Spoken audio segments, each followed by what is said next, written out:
Hey, what's up, guys? Look who I found. Wandering around Brownsburg.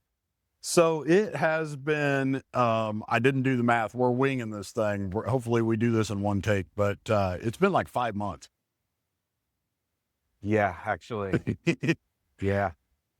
um, Patience is a virtue. he's been the best. It's hard to say customer because you become a friend and all of this, but going back to late summer last year when he first reached out and said, all right, let's do the floor. We did a little more than the floor. And it became a little more pretty quick. It did. It really did. Yeah.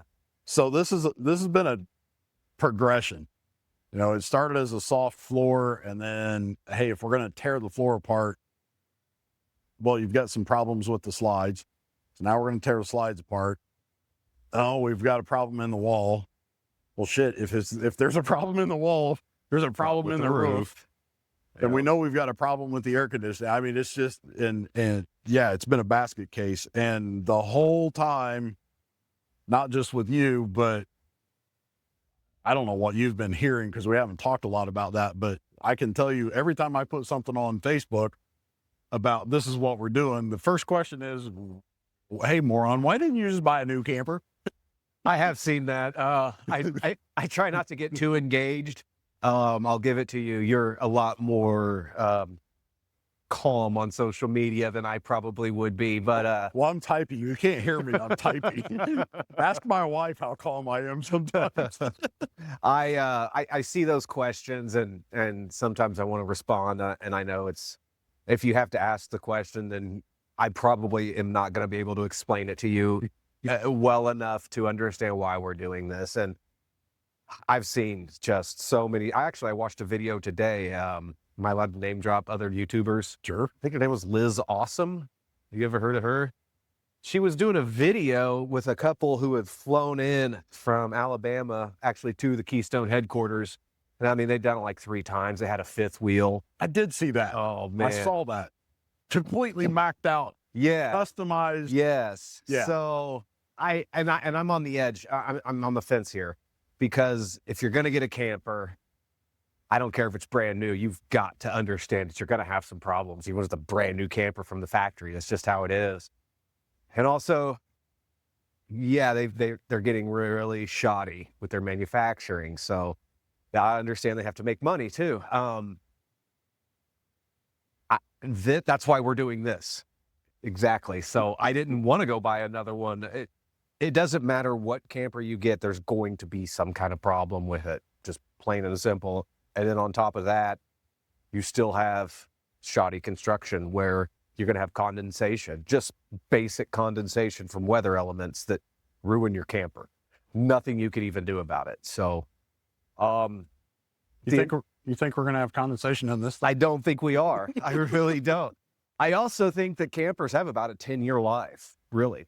I mean, I personally think that's it. How I got more out of this one was keeping it in a barn in certain places and just babying the crap out of it. It didn't travel a lot. It, in the 5 years I lived in it, it maybe moved 3. Oh, wow. So, I didn't know that. Yeah. I mean, it doesn't go down the road nearly as often as it gets lived in. Now, it's usually pretty far drives. Sure. But I'm not taking it out every weekend and going somewhere. So with all those ideas in mind, I'm able to customize it exactly how I want. Like right here, instead of this old area where we had a door going into the bedroom, we're now going to have the ability to put a small combo washer dryer stackable unit in there. And for anyone who goes camping, I mean, a washer and dryer is great, but in a 30-foot travel trailer with a bumper pull, a washer and dryer is almost unheard of. So I think what we can do, and again, we're doing this on the fly, but we can talk out here. Can you hit pause and bring it in? Can we do some walking? Is that going to work? All right. So we're going to make it dizzy because I'm going to try to pull this off. I've been watching a lot of YouTube. When we started this, I think I had 5 or 6 YouTube videos out. It wasn't very many. Oh, you had the suspension one, and you had another one where you did your camper. Yeah, we Yeah. did some videos on my camper, but nobody wanted to see me when I was doing my camper, including knowing. Yeah, I mean, so we're still kind of growing up, and social media is kind of the last thing that's on my mind sometimes, because we get into this thing. 2 weeks ago, we started saying, Noah was like, hey, you want to do a video? Absolutely. And then the next thing you know, it's 7 o'clock at night and, hey, you want to do a video? No, I'm going home. It's hard to commit to. Right. So we're growing up in social media. We're figuring all this stuff out, but I've started watching, we'll anticipate a little bit. The spray booth for everybody, the Jordan's camper is towards the back side of the shop. The big garage doors are on the other side. Our spray booth is that direction. The offices are up front. In the spray booth right now is something that we're going to launch tonight. Yeah. And show everybody. I'm super excited about that, Me because too. this guy about 3 months ago was like, hey, you're going to make it really cool inside. Why don't you do some countertops? And I was like, I originally thought we'd just go to Lowe's or Menards and have a cool countertop custom cut or something. I didn't really think too deeply into it. I did. I didn't even know he was. I'm like, countertops in an RV, what could go wrong? Let's see, water, MDF peeling, paper peeling, delamination falling apart. Yeah. I don't know of an RV countertop that isn't trash. Yeah. At least after 10 years, like I said. So one of the things that we're doing and one of the really the reason that this has taken the amount of time that it's taken is each step that we take, there's a series of problems that we need to address. Plumbing and electrical, those are the easy ones. Don't rub wires together and don't hook the hot water to the cold water, and don't spray water on the electricity. Those are the easy ones. It's on this, we can do this while we were standing here. The original thickness of the camper was 1 inch. And I didn't even talk to Jordan about this. When we got our camper built, I took it out and we started testing, and the roof performs great.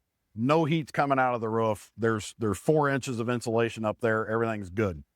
The walls, once the roof got taken care of, the amount of heat coming off the walls was crazy to me. And then it dawned on me, I've got 1,000 square feet of radiant floor in my house, and it's just hot water tubing under the floor. And I was standing here, actually, it was late one night. I was sitting in here trying to just figure it out. And I was like, these aluminum tubes are literally radiant tubes in the summertime.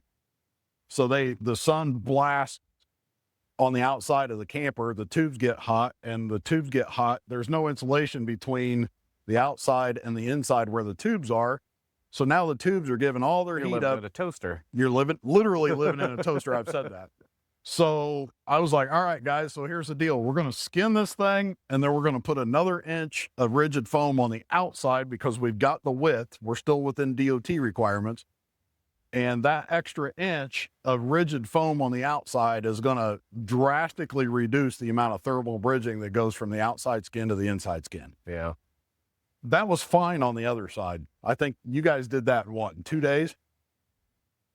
And then we got busy with some other stuff. So they went to the back wall went really fast. They turned the corner and they started coming down here, and we got right into about where the kitchen window is. And you showed up with an awning and we all went, oh no. I was actually just cleaning up my backyard. I originally tore this thing down in my backyard, and the awning was still back there. And I kept looking out my kitchen window and seeing it. I got to get that thing up to Ken, man. I got to get that thing up to Ken. And finally I was, hey, I'm coming up there. I'll bring that awning. It just, he looked like a ghost. Just, what, awning? Oh, Awning. what? Oh. Didn't even think about an awning. So we literally had sheeting up, and to take the sheeting off, this stuff's on. Okay. There's over $1,000 my costs in adhesive in this camper right now. Yeah. Contact cement that we get, the 3M contact cement that we get comes in 5-gallon pails, and it's almost $600 a bucket.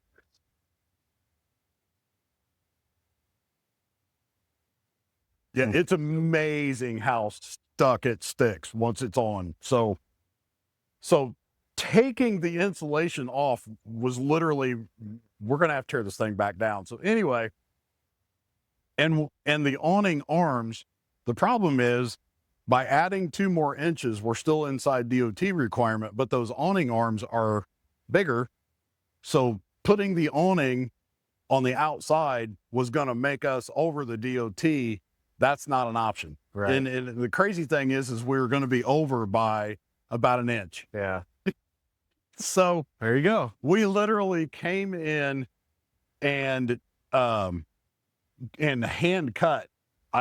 Joe and Noah did this. So this channel right here, he's not running the camera anyway. So there's a channel over there, looks a lot like this channel. We chalk lined that, used our, I call it a buzz tool. It's an oscillating tool. Got down into the foam, got the sheeting cut, started sanding, and cleaned all of these edges up all the way up to right in there. That's all hand cut. And yeah, that was a long day. Yeah. But anyway, we got back into it. We showed the drip edges. Hey, you want to be on video? No. Mike's going to be on video here. No, I mean, now you're on video. Say hi to my friend Mike. Oh, he's still off camera. So anyway, the windows, the windows, can you take a picture of this thing? Just remind you and snap a picture of this thing. But the siding comes down, and when it gets to the top of the window, it actually goes back up. Yeah. And water doesn't run uphill. So when the rain comes in, the water is going to hit it, and it's going to hit this, and it's going to be a drip edge. And then on the bottom side, it slopes back off. So it's going to be really, really hard for the window to leak. But plus, there's going to be extra sealant even around that window. Right. We're going to seal all that in. That'll make sense when we get to it. But anyway, that's actually really neat. Those are some of the things that I think as we've developed this process, and the reason it's taken 5 months is we've got to figure this stuff out, and your patience has been huge. So, which takes us back.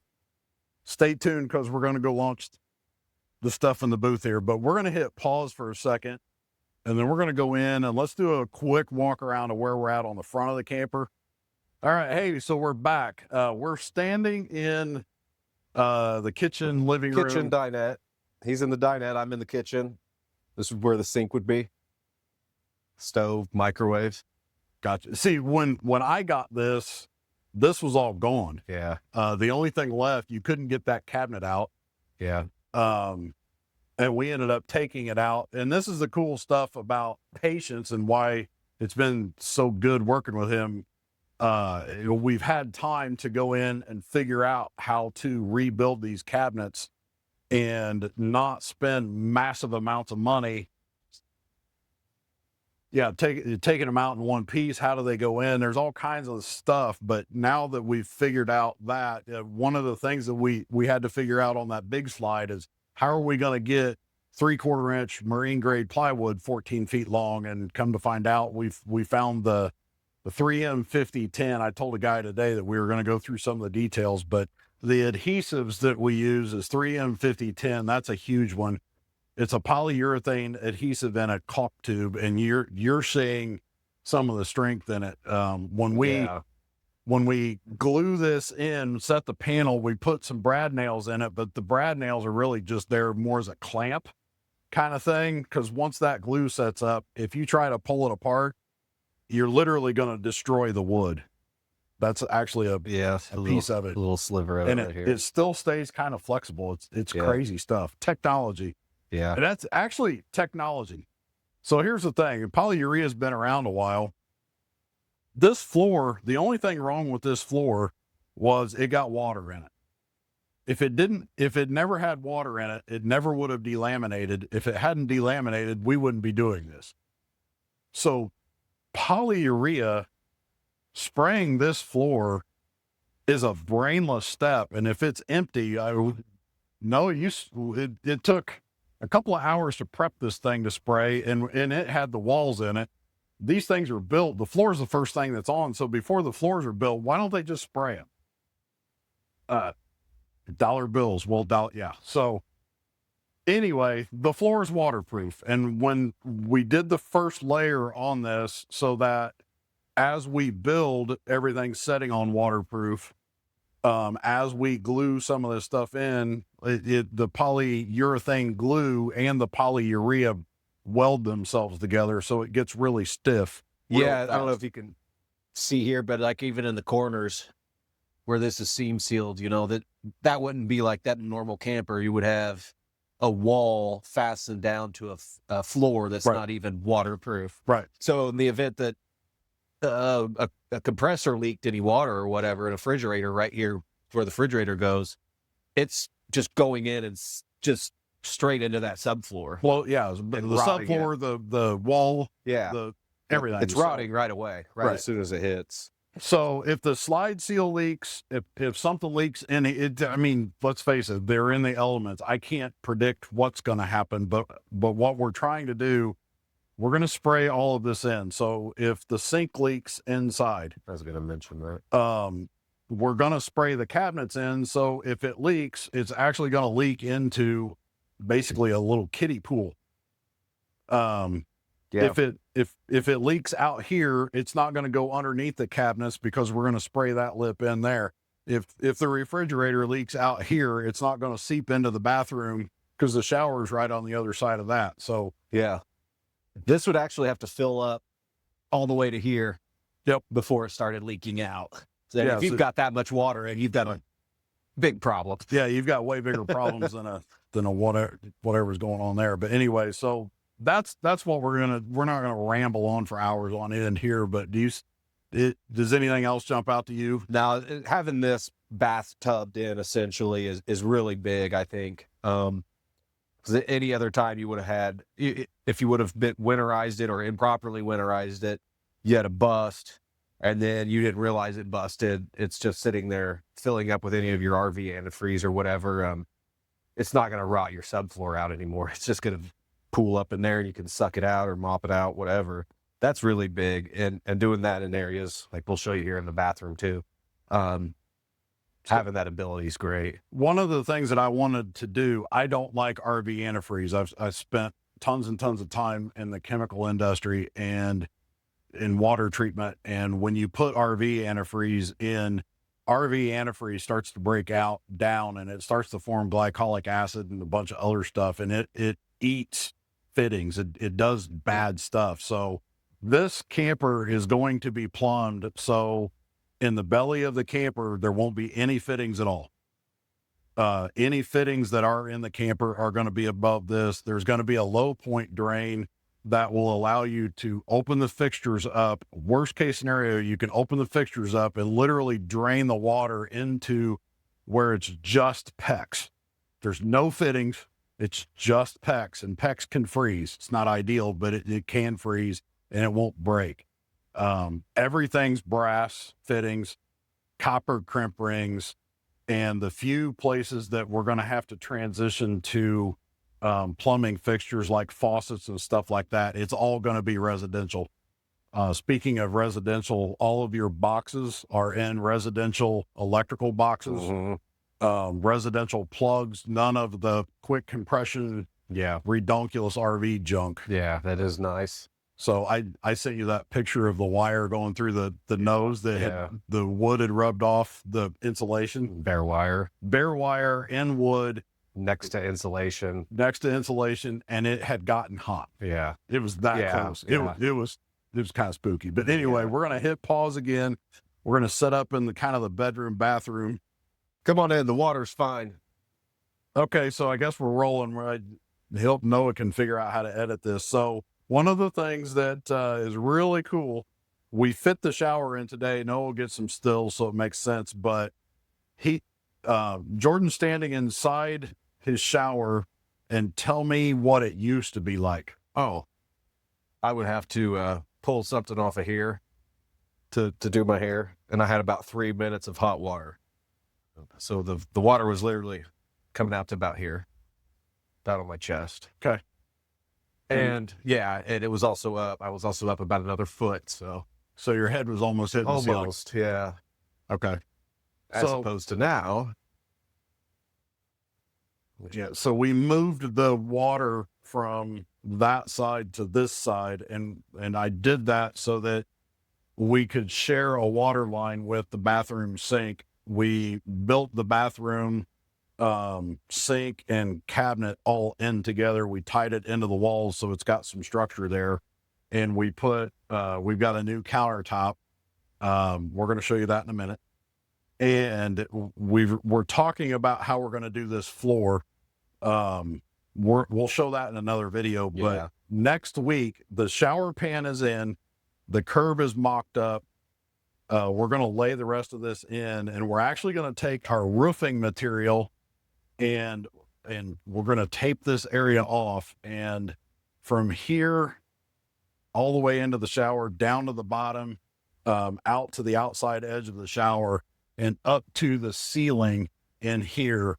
This is going to be our white aliphatic polyurea. So the shower is literally going to be one piece. There's no seams.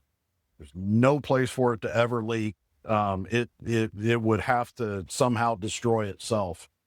We're changing the configuration of the gray tank here. So the reason they had you stepping up, Yeah, it was at least to here. so about a foot off, they did that because they had the gray tank was right up against the frame, a cheap construction, and they had to get a P-trap in. So they're using the inside of the camper to place the P-trap. We're going to relocate the gray tank down so that we can put the P-trap underneath and structure that all in so that he's got a nice flat shower with plenty of room. Dig it? I like it. I like it a lot. Cool. So we don't have enough room up here to get cameras, and we don't have lighting and everything, but Noah will take some still pictures and get the shower pan. We put you've got a walk-in closet, Yeah. sort of. It's kind of small, but you've got a walk-in closet in a 30-foot bumper pole. For a camper bedroom, it's very nice. The only thing, it's more single person oriented. You can't get out of the bed on both sides. We've turned the bed, so it's you only get out from one side. But I like it a lot. I think it's way roomier, better for what I need. Yeah. Cool. We spent Perfect some trip. time today. George's been coming up quite a bit. We spent some time today getting the bed laid out so that it's going to be functional. He's got some access in here, so it's been a fun collaboration up to this point. But we'll get some pictures, and I think we talked enough. Why don't we go in the spray booth and show them what's going on? All right, guys, we're back. Sample one. So this is more of the fun stuff that Jordan and I have been doing. And again, Jordan went from I showed up at his house, never met the guy, talked to him on Facebook a little bit. Now we're friends. I've been hanging out here almost all week. We've been hanging out and we've been texting a lot. But one of the things that I do is I work all day, and I try to stay ahead of Joe and Noah and Stacy, my wife. I try to stay ahead of them so that I'm finding the problems before they find them, so that we can solve them, or I can help solve them so that they can do the work. That little knee wall, you saw how we work together. Hey, I got to go in and kind of brain work it out. And then I work it out, and then bring Joe in and, hey, Joe, build this. And Joe and Noah just, blah, blah, blah, and there it is. So it works really well. It's not just, I'm not doing much of the work anymore. But this guy about 3 months ago said, I want countertops. I was going to put laminated countertops in, like he said, Lowe's. They're not, the first problem that we had, nobody builds countertop shapes, RV countertop shapes. They're islands and Right. long pieces or Yeah. round pieces of this. And I was like, I'm not going to find anything, so I'm going to have to build it. And I've done some laminate. How are we going to do it? The problem is, water in RVs isn't just water. It's humidity, it's heat and humidity, it's cold and humidity, temperature changes, adhesives and all this. So what's going to perform so that the countertop doesn't delaminate 10 years from now, 5 years from On now. top of better climate control. But, well, yes. Or do we leave it plugged in all the time? Or Right. What, you know, That's unfeasible. right. So- I kind of just went, all right, I'm going to build a laminate countertop. I wasn't excited about it. I avoided it, quite frankly. And Noah and Joe started jamming on this thing, and I'm like, crap, I am going to have to figure this out. So about a month ago, I started messing around. We've got all this polyurea. That was the first thing. I've got polyurea. Why can't I make a countertop out of poly? And first of all, it's fine to paint. So I was like, if I spray it and I paint it, well, nobody wants to cook on automotive paint. That's not food grade. Right. You know, so can I do that? In the rabbit holes that I went down, there were several beers consumed. I promise you that. And my little sister is an artist, and her husband is an artist. Actually, I don't know if you knew this, but my brother-in-law does all of the artwork for Wings, etc. So the I did cartoons, not know that. the cartoons, I sit and look at his stuff at the one in Terre Haute all the time. Those Every are on the chalkboards? Yep. That's really well done. Wow. every single cartoon that's on YouTube, Yeah. the voice is Dan's. My sister's actually got a shop in Muncie where she does custom silk work. So I called my little sister a couple weeks ago, and I'm like, look, I want a countertop that looks like marble or looks like quartz, looks like something artsy. How am I going to, in my mind, I'm like, how am I going to do this? I don't know how to do this crap. I got an A in chemistry and I got a C in art. And that was just because the teacher didn't ever want to see me again. I suck at art. So I was like, what am I going to have to do? Am I going to have to draw this on? And she's like, Ken, go to YouTube, you moron. And I was like, no, I guess I could. And I stumbled onto this process. They're big into YouTube, and I'm going to plug them because I don't normally do this, but I got super excited about this. He's holding the test piece. Jordan was here the other day, and we actually, Yeah. I got the material in, and we sprayed it, and we did this test piece. My buddy Mike that was in the video a minute ago, his fingerprints are right there, and he's back there cussing me right now, I promise. You get this up a little closer so you guys can kind of see So we all these angles. sprayed that. My first concern was, does the stuff even stick? My second concern was how long is this going to last, and how is this a process that we can actually do in here?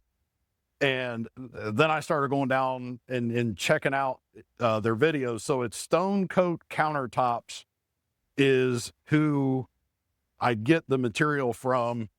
And I talked to them today. I called yesterday and just said, hey, look, this is what I'm doing, and I'm not looking for any kind of crazy special pricing because I'm not going to use a lot of this stuff, but I'm really looking for technical advice, some support. I want to make sure I'm doing the right thing, and I want to make sure, basically, I want to make sure I'm taking care of Jordan. And I filled out all the stuff. I did everything they asked me to do. And at the end of it, I got a notification that there's a conference call available. And that was today at 11. So I was actually on the way to the east side to drop a bumper off for a customer and I had the phone call set up. The guy calls me right on time. And I had a bunch of technical stuff. So he went through all the technical stuff, and I was throwing at it just bang, bang, bang.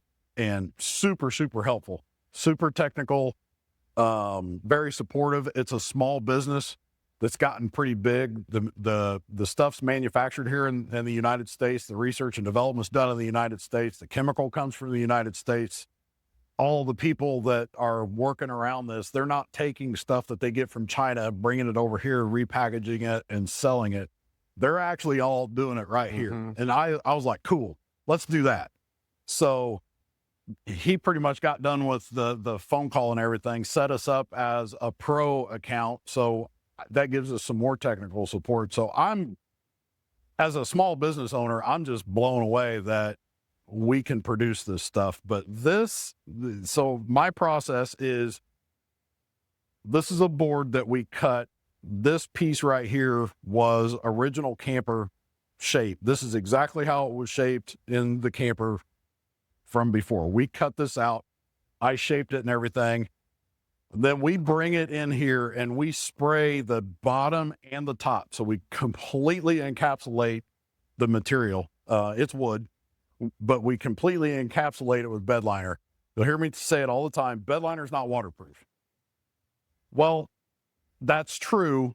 And waterproof is important when you're outside, but a countertop's pretty intermittent and it's waterproof enough to not be affected by humidity, splashes and all that kind of stuff. So on the bottom side, I can call it waterproof enough that it's not going to be affected inside a camper. It's not going to absorb more humidity because now it's completely encapsulated. So that's what this is. This is a board that is cut to a countertop shape. This is the bathroom countertop that's cut into the custom shape that we want. It has been completely encapsulated in bed liner material. And then we took the Stone Coat countertop marble effect paint, and Joe came in here. Did Joe do it or did you do it? So Joe came in and he sprayed the effects, and Noah and Joe mixed up their epoxy. They poured it out. They did the process and everything. And this is the first coat. So we're going to go, once it's done, we're going to sand it down. And we're going to put a finish coat on it. But once this is all done, it's food grade. That's part of their thing. That's They're the big building thing. kitchen Yeah. countertops. So it's food grade. The surface of this is absolutely 100% waterproof. I mean, it's a kitchen countertop. Yeah. So I'm really excited about this because bed liner's black, right? Well, it's actually not. I can order this stuff in small pails. And if you want a white countertop with black marbling, I can actually spray the bed liner material in white. I can do a black marble effect. So instead of the white streaks, it'll be black streaks, and then I can clear over that, and boom, now you've got a reverse. They've got granite look. The amount of stuff that we can do in this is kind of blowing my mind a little bit. It kept me up too late again last night thinking about all this. But the plan is, you and I talked about this. So the bathroom countertop is going to be this marble. What we're going to do when the bathroom is finished, the shower is going to be a bright white. The countertop's going to be the black marble. We're going to have a white sink sitting on top of it. And then we're actually going to spray the floor with our bed liner, and we're going to marble the floor. So your bathroom is going to be a black marble floor Mm-hmm. in a camper. Yeah. I think that's cool. It's going to be really cool. I Yeah. think that's really cool. And it kind of gets back to some of the stuff that I've been saying since I started down this venture a year ago. It's 2025. I mean, we're talking about sending people to Mars and doing all this kind of stuff. Why on earth do we have $200,000 campers with a TPO roof that gets punctured by a tree? At every campground I go to, I mean, I want to go to a campground with trees. Yeah. I mean, Yeah. I'll go to a race and hang out and do You want dry the shade camping, but all day. everybody wants shade. One of the roof jobs we did over the winter time was a tree fell through the roof and insurance paid for a new roof. So we sprayed it, but it's 2025. Why do we put technology from 1970 on a $200,000 rig to cover a roof when there's this kind of stuff? I don't get it. Dollars. I think it's got to be. I think it boils down to dollars. So anyway, that's the big reveal. If you're watching this, you have a busted countertop in your camper and you want it redone. There are lots of options. It doesn't have to be black marble. There are tons of options. It can be granite. It can be colored. It can be any shape. If it's in the camper right now, basically what you need to do is you need to call me or send me a message, what we're going to do is you're either going to bring me the camper or you're going to pull the countertop off the cabinet, take the countertop off. You're going to bring me the countertop. We're going to lay the thing out. You're going to pick a color scheme. We're going to build a new countertop. We will do whatever application that we need to do to make it the color that you want to make it. And then we're going to hand it back to you, and you can either reinstall it or we'll install it, and you will have a waterproof. And I don't know how I write the paperwork for this, but if something goes wrong, if we do this and we put it in your camper and you bring it back 2 years from now and it's flaking off or something's going wrong, I'm going to put a new one in. We're going to figure out what happened and we're going to redo it. Did the company show any test results from like scratching or using a knife on it? There's tons of, the downfall that I see in this, and we have time, it takes 30 days to fully cure, but I've dealt with these kinds of epoxies before. I've not dealt with theirs specifically, but this stuff gets crazy hard. Yeah. Okay. So you could essentially make a cutting board out of, make it look marble on top of your wood. Yeah. I mean, that's kind of cool. Have a marble cutting board on top of your wood countertop. The hardest part about this is going to be reining it back. Yeah. Because the limit, I don't really see a lot of limitations here with some of the stuff we're doing. I was concerned. I got into the chemistry side. I understand the bedliner chemistry. That's pretty straightforward. I was concerned about the chemistry from the epoxy side, but chemically this stuff likes each other. So it ought to grab, it ought to, I haven't tested this. I don't have 10 years of experience in this. What I am telling you that I'm going to put my name and reputation behind it. So if we build a countertop and something goes wrong and it's 2 or 3, 4 years from now, if it's something we did, we're going to fix it. Yeah. So now it's on video. So, you can pull it up. You got to come up with like a good price per square inch or something with price points. It's going to kind of depend on how much time it's going to take to put together. Right. I mean, I'm going to be fair about it. I want the business. I want to, what would really be cool is if I could just start doing this often enough that we get good and fast at it. I don't need to make millions of dollars figuring out how to do countertops. Well, and the pro side, as we get better with this is the consumer grade. The pro side has some faster set resins. So as we get better, again, these 2 countertops right here are the first 2 we've ever done. And I'm telling you, folks, I know you probably can't see it in the camera, but they look just like marble. I mean, it's uncanny. What blows me away is how deep it goes. With black marble always has this mirror effect. And I mean, yeah, I'm looking right here, the lights, I'm looking at a light, that light's 27 feet in the air, and I can literally see the 4 light fixtures. Yeah. It's nuts. But anyway, it's really pretty stuff. That's what's going on. Stone Coat Countertops is the material selection that we've decided to use on this. I'm not going to say this is lifetime, but it's got to last years. And again, if we do this for you or anybody else and something goes wrong in 3, 4, 5, 6 years, if it's blowing apart and it's materials, I mean, if you set a hot pan on this thing and burn it or whatever, that's what is the heat resistivity on it? I don't know. Yeah. So yeah, Noah's telling me we need to quit rambling. We've been doing this. We're getting a red light from the back of the room. I don't know if there's any back of the room. I'm thirsty too. So anyway, thanks for watching. If you're all the way to this, you enjoy the videos. I appreciate it. Noah, Joe, Jordan. Yeah, my brain's fried. Stacy is at home taking care of things. Thank you for all this. Hit the subscribe, hit the like button, do all that kind of stuff, and keep watching. We're going to do more of this. Later, guys. Thanks a lot.